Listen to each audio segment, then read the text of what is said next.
The Generals of the Yang Family, Chapter 31.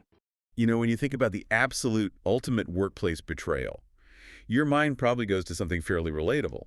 Right, like standard office politics. Exactly. Maybe a boss stealing the credit for this massive presentation you put together over like 6 weekends. Oh, yeah. Or getting blatantly passed over for a promotion you clearly deserved, and the job goes to the CEO's nephew. Right. And you pack up your desk, you walk out to the parking lot, and there is that dark, vindictive part of your brain that thinks, well, I genuinely hope this place burns to the ground without me. It is an incredibly human impulse. I mean, you want the architecture of the organization to fail just to prove that you were the load-bearing pillar they took for granted. Yeah, but I want you, the listener, to imagine taking that scenario and multiplying the stakes by about 1 million. At least 1 million. What if you were fired? And by fired, I mean the CEO literally tried to have you publicly executed based on nothing but petty office slander.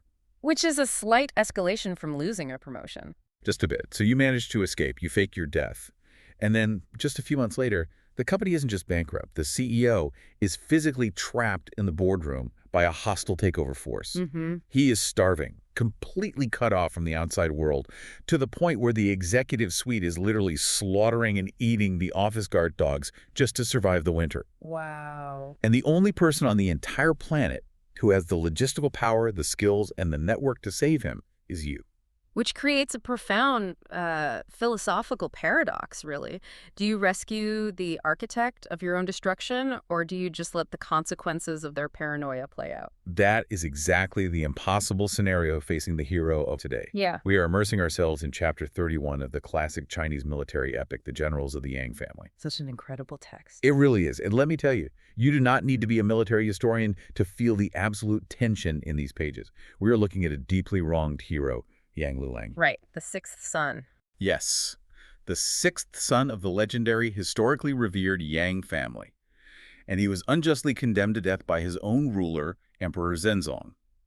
Liulang survived only through a secret intervention, and he has been hiding out in the remote Taihang Mountains. To fully grasp the gravity of this situation, you really have to understand the geopolitical realities surrounding this emperor. Set the stage for us. So Emperor Zhenzong rules the Song dynasty. This is a massive, wealthy, agrarian empire, but they are locked in an existential, grinding conflict with the Liao dynasty to the north. And the Liao are not to be messed with. Not at all. They are not merely an annoyance. They are a terrifying, highly mobilized, nomadic military machine. And right now, the Liao army has completely surrounded the Song emperor in the besieged city of Waifu. It sounds bleak. It's horrific. The mud is deep, the starvation is setting in, the imperial court is slaughtering their own cavalry horses for meat. I mean, the center of the world for the Song people is on the brink of total collapse. This text is ostensibly a brilliant piece of historical fiction, a romance of war. But our mission today is to look at the mechanics underneath the drama. Exactly, the gears turning behind the scenes. Right. We're going to explore how this story operates as a masterclass in crisis leadership, the complex, sometimes infuriating psychology of loyalty, and the eternal friction between brilliant military strategy and just, well, exhausted political reality. It's a fascinating dynamic. So I want to start by unpacking a scene that happens right before the grand rescue operation even begins, because it sets the baseline for everything. Liulang and his fiercely loyal right-hand man, Meng Liang, are currently laying low at the sprawling estate of a wealthy benefactor named Chen Elder. This is their safe harbor. I mean, they are ghosts, essentially dead to the state, existing entirely outside the suffocating rules of the imperial court. And while they are there, Chen Elder introduces them to a woman named Lady Hundred Flowers. The text describes her as wearing pale makeup, carrying herself with incredible dignity. Now, one of Liulang's vanguard generals, a rough-around-the-edges guy named Zhao Zan, sees an opportunity for some levity. He's the comedic relief, in a way. He is. He looks at Meng Liang and cracks a joke. He essentially says, man, you really missed out. If we had just arrived 1 day later, you could have had a night of romance with her. And, in a standard band of outlaws or mercenaries, that joke lands. It breaks the tension. Sure, it's a barracks joke. Right. But Meng Liang's reaction tells you everything you need to know about the internal culture of the Yang army. He utterly shuts it down. It's not even a polite chuckle. Meng Liang sternly rebukes Zhao Zan right in front of the entire room, saying, the commander is here. "Cease this inappropriate nonsense." Wow. The bystanders kind of cover their mouths to hide their laughter, but Meng Liang is dead serious. And then, moments later, as they're packing up to leave the estate, Chen the Elder tries to give Liulang a parting gift. He offers him 10 taels of silver. Let's pause on that amount, actually.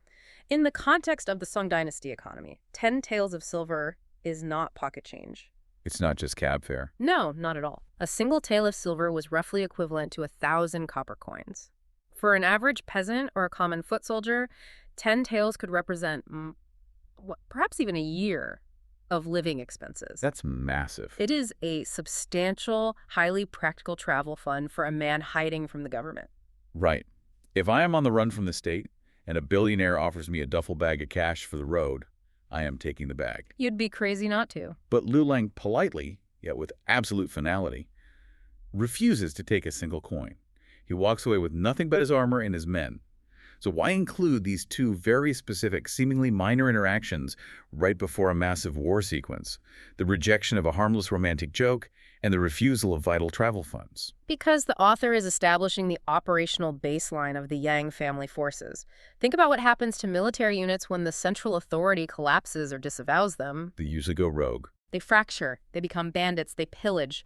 By showing Meng Liang enforcing draconian behavioral standards over a simple joke, and Liulang refusing independent wealth, the text is demonstrating that their discipline does not come from the emperor's laws. Oh, that's interesting. Their discipline is internal. They have been stripped of their titles, their income, and their legal right to exist, yet they remain perfectly uncorrupted. They are essentially holding on to their military professionalism as a lifeline.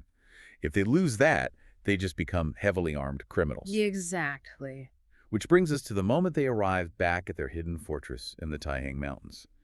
Because the temptation to become something else is brought right to Liulang's doorstep. Yeah, this is a pivotal moment. One of his absolute top commanders, a warrior named Yu Sheng, pulls him aside and pitches a radical yet incredibly logical idea. Yu Sheng is the voice of pure, unadulterated pragmatism here. And I am going to defend Yu Sheng here, because what he says makes perfect sense to me. He says to Liulang, look at the facts. The emperor listened to slander. He prioritized petty court politics over the survival of the state, and he ordered your execution. He's not wrong. Right. He says, heaven opened its eyes and allowed you to survive. So why on earth are we going forward with this suicidal mission to save him? Let's just stay right here in the Taihang Mountains. We have troops, we have defensible terrain, we can be our own kings, we can live comfortably, and we could just let Emperor Zhenzong deal with the horrific consequences of his own terrible management. It is the ultimate assertion of individual justice. From a modern, individualistic perspective, Yu Sheng's argument is flawless. Why owe a debt to a system that tried to consume you? Exactly. Okay, let's unpack this. If we go back to our opening analogy, you don't go back into the burning building to save the CEO who just fired you and tried to ruin your career. Yeah. You sit across the street, you buy a coffee, and you watch it burn. Honestly, isn't Yu Sheng making complete logical sense here? Why risk your life for an ungrateful boss? Why does Liulang vehemently reject this completely rational proposal? Because you are applying a 21st century framework of individual rights to an 11th century framework of cosmic duty. Ah, okay. To understand Liulang's rejection, we have to strip away our modern bias and look at the immense weight of Confucian loyalty and the terrifying permanence of the historical record in Chinese culture. Historical record, right? Yeah. Liulang doesn't argue that the emperor is a good person. He doesn't argue that the emperor deserves to be saved. He bypasses the individual entirely. His response is fascinating. Yeah. He tells Yu Sheng that if they stay in the mountains, yes, they might live out their days in comfort, but the moment they die, they will go down in the imperial histories as mere bandits. They will leave a curse on the Yang family name for 10,000 generations. 10,000 generations. That is the timeline Liulang is operating on. It's hard to even fathom that kind of pressure. It is. In this cultural paradigm, your physical life is temporary, but your ancestral reputation is immortal. The emperor is just a man occupying a role. But the throne represents the stability of the universe, the mandate of heaven. So it's bigger than the man. Way bigger.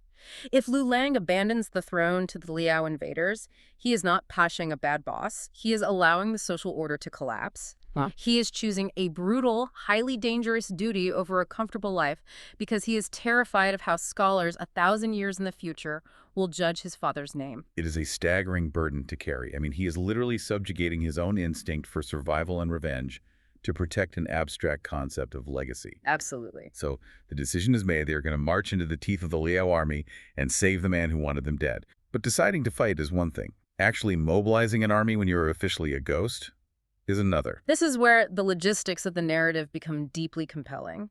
Oh, I was blown away by this part. Liulang sends messengers out from the mountain fortress, slipping through the shadows, to summon his scattered commanders. Men with names like Liu Chao, Zhang Gai, Chen Lin, and Chai Gan. These are the loyalists. Right, these are generals who fled into the wilderness, changing their names and hiding in villages or deep forests when Liulang was originally purged from the military. They just melted into the landscape. The state's military apparatus lost them entirely. But the moment the whisper goes out that Liulang is alive and calling for them, this massive, dormant network reactivates. And I'm not talking about gathering a few hundred guys for a guerrilla raid. Within a matter of days, they assemble a force of 22 elite commanders and over 80,000 troops. It's an incredible mobilization. 80,000. I have to ask you about the mechanics of this. How does an exiled fugitive coordinate the assembly of an 80,000-strong army without the modern advantages of radio, digital communication, or even official government supply lines? Well, it requires an alternative infrastructure of loyalty. The state uses payroll, official seals, and the threat of execution to hold an army together. Right, standard bureaucracy. Exactly. But Liulang is utilizing oath-bound networks. In medieval military structures, soldiers often felt more loyalty to their direct commander who bled with them than to a distant bureaucrat in a palace. That makes a lot of sense. When Liulang was purged, those troops didn't suddenly become loyal to the new guy the emperor appointed. They just quietly took their weapons and went home, and they waited. So the messengers aren't out there giving recruitment speeches. They are just triggering a pre-existing activation code. Precisely. They are likely using old smuggler routes, martial arts networks, and familial connections to pass the word. And, the logistics of feeding 80,000 men on the march without imperial granaries means they are relying on sympathetic local populations and the hidden caches they prepared years in advance. It proves a terrifying reality for any ruling monarch. True authority does not reside in the royal seal. It resides in the man whom the men with swords actually choose to follow. And Liulang doesn't just gather his own men. He coordinates a massive, multi-pronged strategic movement. He manages to get messages into the capital, beyond Qing, to coordinate with the 8th Prince, who is one of the few royals sympathetic to the Yang family. The 8th Prince is a crucial ally here. He also sends word to Yang Kaibao at the Yangjia Ferry. He is setting up a synchronized convergence on the besieged city from 3 different directions. He is treating the entire theater of war as a single chessboard. But the detail that absolutely blew my mind, the thing I cannot stop thinking about, is the banner. Oh, the banner, yes. When Liulang finally marches this massive army out of the mountains, he doesn't do it quietly. He raises a towering, massive central flag, and painted on it in giant characters are 7 words. Yang Liulang rescues the emperor at Waifu. What's fascinating here is that banner is arguably the most devastating weapon deployed in the entire campaign. Initially, I thought of it like a massive billboard in the middle of a war zone, just a big advertisement. But it's so much more aggressive than that. It feels almost like a modern psychological warfare tactic, like hacking a billboard. A cyber warfare tactic is the perfect analogy, actually. Let's explore how that mechanism works. If you hack into an enemy's internal communications and spoof a message saying their systems are failing, you create panic before you even launch a physical attack. Right. That banner is a systemic virus introduced into the visual field of the battlefield. Because in medieval warfare, visibility is everything. You don't have satellite imagery, you look at the horizon and you read the flags to know what reality you are operating in. Exactly.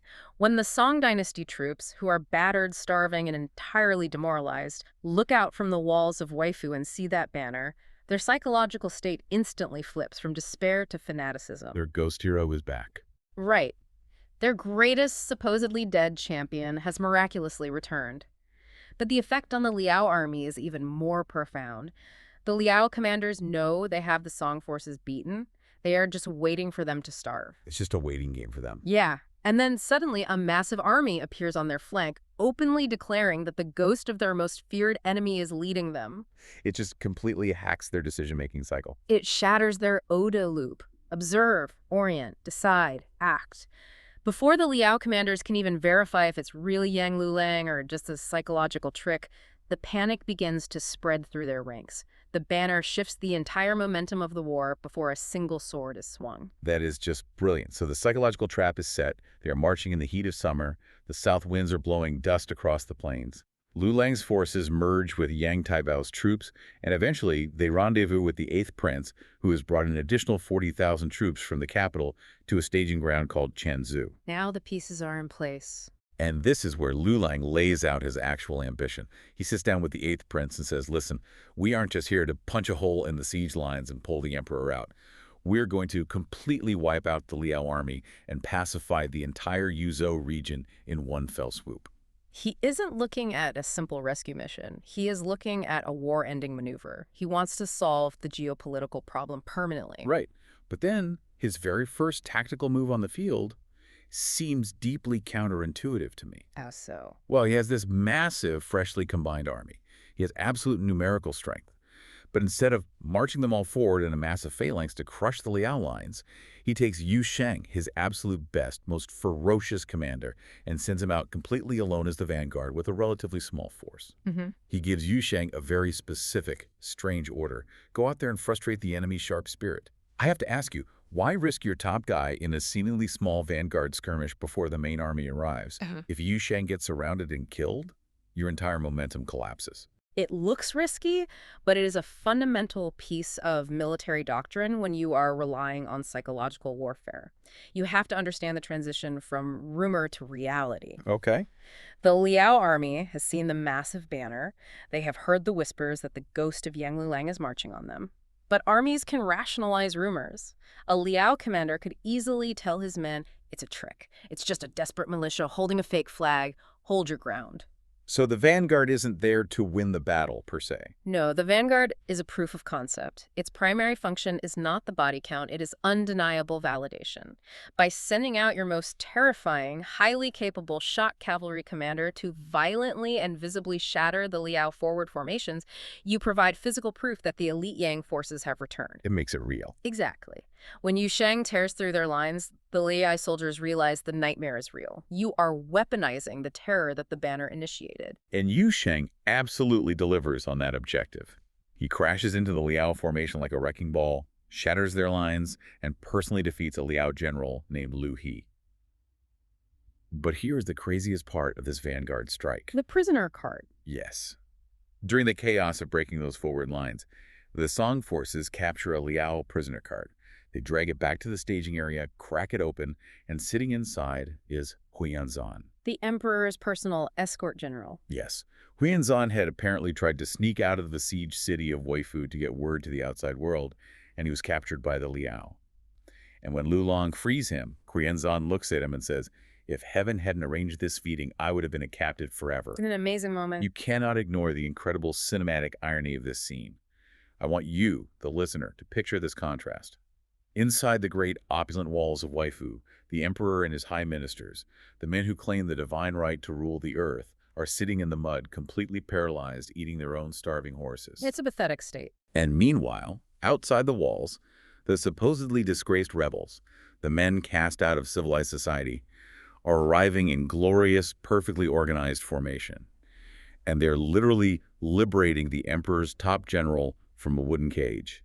It is a brilliant narrative convergence and a complete inversion of the traditional power dynamic. The author is showing us that true legitimacy and strength have temporarily vacated the throne room. Right, the palace is impotent. Exactly. The functioning arm of the state has withered under the emperor's paranoia, and it is only being restored by the exiled general operating outside the law.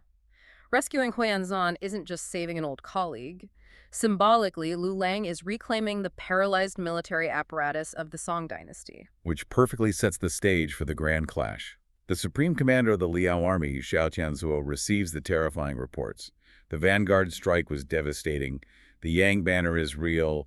Huiyanzan has been freed. The reality is setting in. And the text makes a point to note that Xiao Tianzuo is deeply terrified.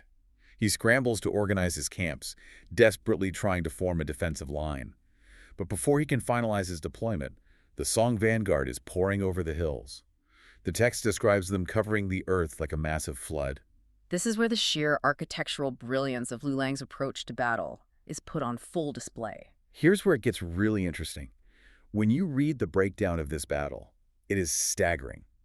It does not read like a chaotic medieval brawl where two mobs just smash into each other until one side runs away. No, not at all. It reads like the mechanics of a perfectly calibrated machine, like a perfectly executed play in American football or a multi-pronged flank in a strategy video game. Everyone has a specific lane. Let's break down that machine. How does Liulang deploy his forces? He assigns Meng Liang and Zhao Zan to command 20,000 troops each. They are taking the extreme left and right wings.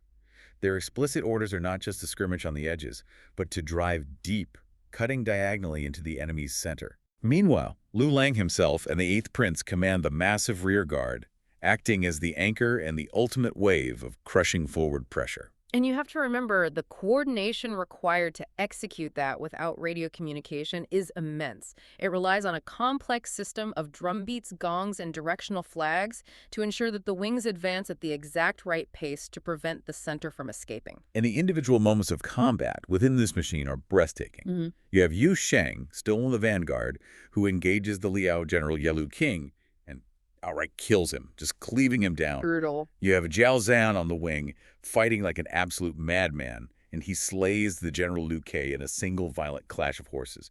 But my absolute favorite tactical moment involves a Liao general named Malilahu. The capture of Malilahu is perhaps the most illustrative moment of the entire battle. Malilahu is a fierce fighter, and he tries to engage Meng Liang head-on, looking for a heroic duel. But Liulang's army doesn't care about heroic duels. They don't have time for ego. Right. While Malilahu is focused on Meng Liang, two of Liulang's other commanders, Chen Lin and Shagan, flank him with crack troops. They squeeze him from the sides. Malilahu panics, abandons the duel, and tries to break out of the encirclement to flee. He realizes he's in trouble. And as his horse is sprinting away, two more commanders, Lu Chao and Zhang Gai, use horse ropes to literally trip his mount, sending him crashing into the dirt, and they capture him alive. Yeah. I need you to explain the mechanics of this because it sounds like a perfectly executed trap. It is a textbook example of medieval combined arms and unit cohesion. A horse rope in this context is likely a form of a bola or a tripwire strung between two fast-moving cavalry units designed to take out the legs of a fleeing mount. Okay. But look at the sequence. He is engaged in the front, compressed from the sides, and trapped from the rear. That specific detail illustrates that this victory is not achieved because Meng Liang is simply a stronger guy with a bigger sword. Right, it's not just a superhero movie. The victory is achieved through overlapping fields of attack. They are fighting as an integrated, inescapable net. The Liao general expects a one-on-one fight, and instead, he runs into a systemic meat grinder. It is a perfectly calibrated machine of war. And the head of the Liao snake, Commander Zhao Qianzhou, realizes that his entire structural integrity is collapsing around him. He fights desperately to rally his men, but the Song general Yang Taibao spots him, draws his bow, and shoots Zhao Tianzhu right off his horse. A critical hit. He takes an arrow, hits the ground, and has to be frantically scooped up and rescued by a subordinate general, Tu Jingxiu. And you have to consider the psychology of an army watching their supreme commander fall. I imagine it's just catastrophic. It is the moment an army ceases to be an army and becomes a panicked mob. The banner falls, the commander disappears under a crush of horses, and the panic becomes a contagion. The structural integrity disintegrates instantly. And just to seal the deal, to make it an absolute devastating rout, the Song generals who'd been trapped inside the besieged city of Waifu are watching all of this from the watchtowers. They see Zhao Tianzhu fall, they see the Liao line shattering. You have a perfect opportunity. So they throw open the heavy city gates and charge out into the mud, catching the retreating Liao forces in a massive crushing pincer movement. Which is just devastating. The text uses incredibly visceral language here. It says the Liao enemy fled like fallen leaves swept by a brutal wind, leaving bodies piled high like mountains and blood literally flowing in the irrigation canals. It is a total textbook victory. The Song army even manages to capture all of the Liao's livestock and siege supplies. It is the absolute pinnacle of strategic execution. But what elevates this chapter from a mere action sequence to a treatise on military doctrine is what the author does next. I love this part so much. Because the narrative literally pauses, the story stops, and the author suddenly transforms into a modern sports commentator, standing by a digital screen, breaking down the post-game stats for the audience. It's a fascinating structural choice. The text explicitly outlines what it calls the 3 pillars of victory. Let me read them exactly as they are presented. Pillar 1, the Liao forces had been besieging the city for a long, grueling period, leading to severe physical and mental fatigue. Their willpower had become lax. Okay. Pillar 2, the unexpected, shocking revelation that Yang Liulang was still alive shattered their psychological state before the fighting even began. And Pillar 3, the Song Army, arrived fresh, filled with sharp, fanatical morale, and struck while the enemy was in a state of disorganized unpreparedness. If we connect this to the bigger picture, those 3 pillars are direct echoes of the most fundamental tenets of classical military strategy, specifically Sun Tzu's The Art of War. Really? How so? You always seek to strike the tired with the fresh. You attack the enemy's mind long before you attack their fortifications. You utilize deception and overwhelming surprise to break their organizational rhythm. It shows the text is deeply rooted in actual strategic theory, not just dramatic storytelling. I want to push back on you here, though. Let's debate these pillars. If I'm looking at this from a purely mechanical standpoint, which of these 3 factors is actually the most devastating? Okay, let's hear it. Because you could easily argue that Pillar 1, physical fatigue from sitting in a siege camp for months, is just a standard reality of medieval war. Everybody gets tired, everybody gets hungry. That's true. But Pillar 2, that psychological ghost factor, the sheer paralyzing terror of realizing a dead legend is marching toward you with 80,000 men. Does that do more structural damage to an army than the physical exhaustion? Let's challenge the assumption that physical fatigue is the primary killer. Physical fatigue certainly slows the body. It makes your sword arm heavy and your reaction time sluggish. Right. But psychological shock does something far worse. It completely paralyzes the decision-making cycle at the command level. When Xiao Tianzuo learned that the Yang banner was real, the text specifically noted his terror and his inability to organize his camps in time. He literally just froze. He froze. And because he froze, his men didn't know where to stand. The psychological shock created the exact window of operational unpreparedness that allowed the fresh Song troops to obliterate them. Ah, I see. So while the physical fatigue created the underlying vulnerability, the psychological warfare was the explosive catalyst for the collapse. The author is meticulously demonstrating that wars are won or lost in the mind long before the physical bodies clash on the battlefield. So against all odds, Liulang and his army have achieved the perfect victory. The field is theirs.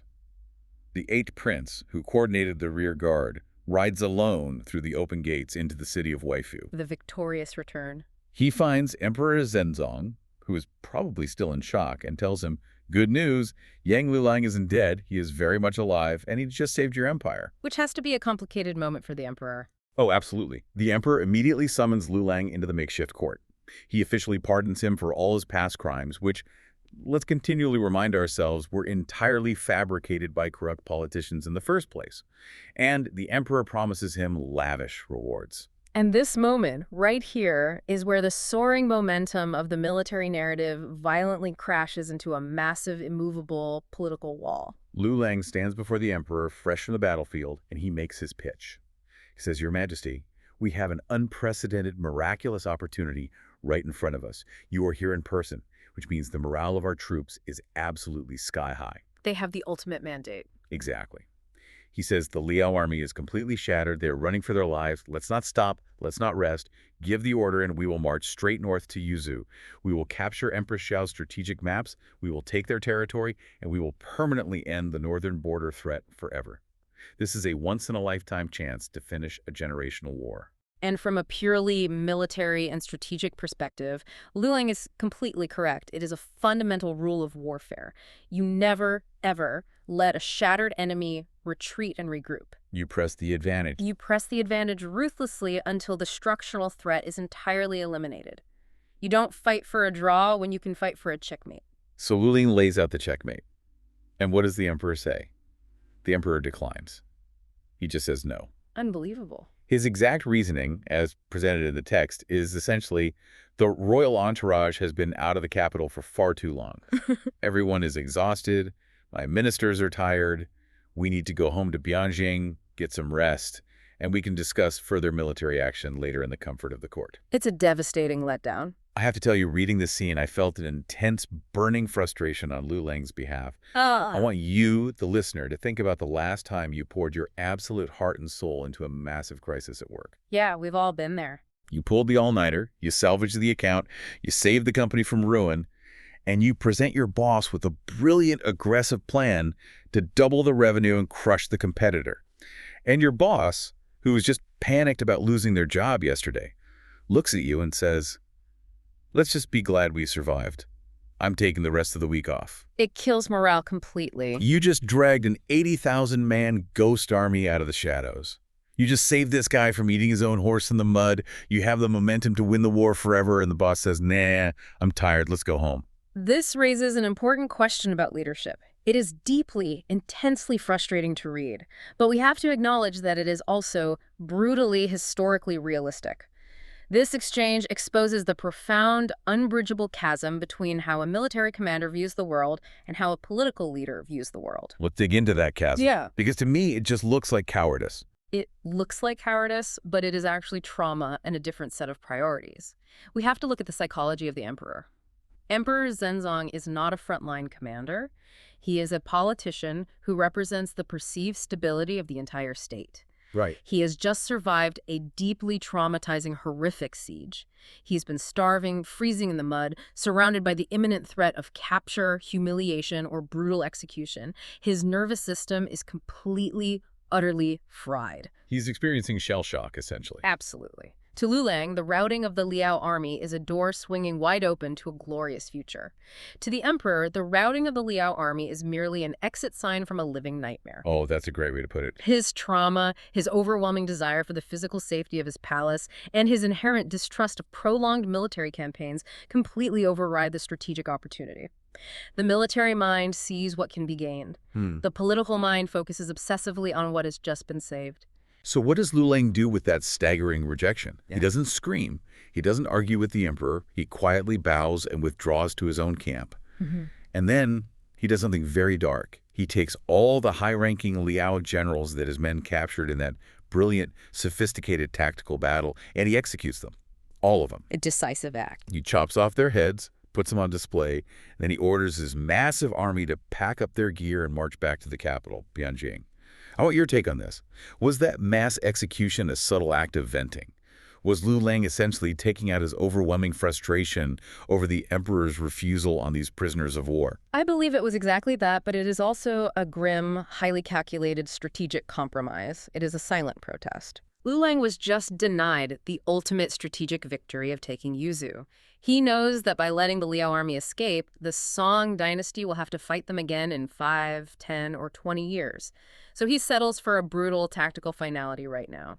By executing the command structure of the Liao army, he is ensuring that at least these specific enemy commanders will never be able to threaten the border again. It's his way of saying, if you won't let me end the war, I am at least going to make sure the enemy bleeds as much as possible today. Precisely. And this moment perfectly, tragically encapsulates the overarching theme of the Yang family in classical Chinese literature. Which is what? The Yang family possesses brilliant, generational, almost superhuman military minds. But their tragedy is that they are constantly, inevitably handcuffed by timid, exhausted, or politically paranoid leadership. They are lions led by men who are terrified of the dark. Man, that is beautifully said. So the Grand Army marches all the way back to the capital of Bianjing. The emperor is finally safe behind his massive palace walls, eating proper food again, and he holds a formal ceremony to reward Liulang. The political theater resumes. Right. He officially appoints Yang Liulang as the military governor of the Three Passes, the Sanguan, which is the absolute bleeding edge of the northern frontier. Yeah. And the emperor grants him a very special imperial edict, the legal power to execute anyone in his command without needing prior approval from the capital. Which is a staggering amount of unilateral power to hand to a general, especially considering this is the same emperor who had recently ordered Liulang's execution based on rumors of treason. Right. Why the sudden trust? Well, it isn't necessarily trust, it is desperate dependency. The state has peered over the edge of the abyss at Waifu. They recognize, finally, that their complex bureaucracy cannot survive unless Yang Liulang is standing at the border holding the shield. They need a monster to fight the monsters. Exactly. They are giving him the power of life and death because they need him to be the monster that keeps the other monsters at bay. So before Liulang heads out to this grueling new post at the Three Passes, he makes one final stop. He visits his family home, the Weaningfu, in the capital. He goes to bid farewell to the matriarch of the family, Shi Taijun, who is also known as Lingpo. A very significant figure. And while he is there, this incredibly poignant, heartbreaking scene unfolds. His son, Yang Zongbao, who's only 13 years old, runs up to his father. Zongbao begs to go with him to the front line. He wants to pack his bags, grab a sword, and join the fight alongside the legendary generals he has heard so much about. It is the eternal enthusiasm of youth. A 13-year-old boy sees the shiny armor, hears the tales of the great victory at Waifu, and is completely, innocently ignorant of the true, horrific cost of the war. And Liulang's reaction is so telling. He looks down at his 13-year-old boy, and he flatly refuses. Yeah. He doesn't romanticize it. He tells Zongbao, "The border is a place of bitter cold and immense hardship.